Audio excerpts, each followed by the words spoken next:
Does anybody know about the story of our technology platform? I had shared that earlier, haven't I?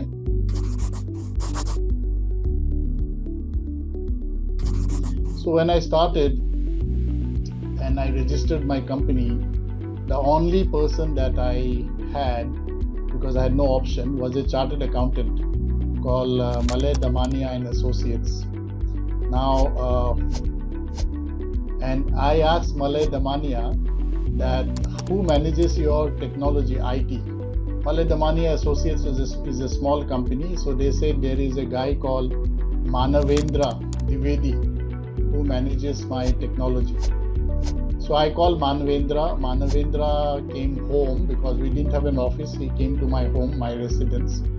And I said, I'm going to take up an office, blah, blah, blah. And he said, okay, if we provide you technology, but who is going to run the operations? So I said, I didn't think about it. And then he said that when you take office, you tell me, because I have my niece who is a computer engineer. She has just graduated. She can come and help you.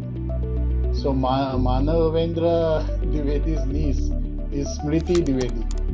So Smriti Dwivedi came to my first office, which itself is a very interesting story, at Prabhadevi Mamta D.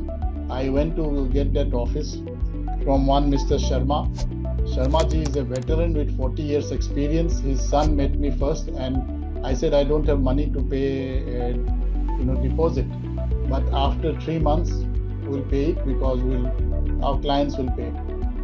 So his son said, nothing doing, we don't work like that. And his father, Mr. Sharma, he came and he said, what is it that, how can you even think of taking a office on rent without deposit? So I said, look, I don't know how you started your business. He said, I came to Bombay 40 years back. So I said, the same way you started your business, Sharmaji, I want to start mine. He said, you can come to our office from tomorrow. The office is yours. But in 3 months, if you don't pay me the deposit, I'm going to throw you out.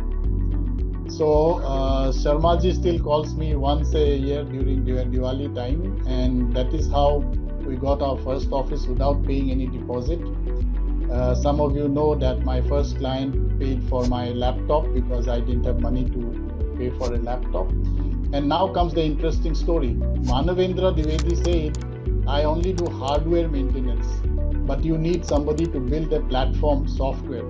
I have a friend called Dheeraj Bhagat, who at that time was working in BSNL, and he was thinking of doing something part-time. He had started a company part-time. Those of you who think moonlighting is only happening today, this was in 2006. And so both of them came. So I said, come for lunch, because I didn't have money. So therefore, when you don't have money, lunch at home is a good alternative strategy. So after lunch, they all sat together. I said, look, this is the vision, 1,000 companies. Those days also, we used to say we are going to work with 1,000 companies, etc.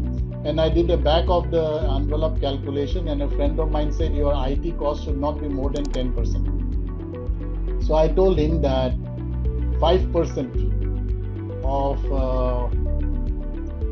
whatever we do, our revenue, I'm going to give to you. And I won't pay for your software.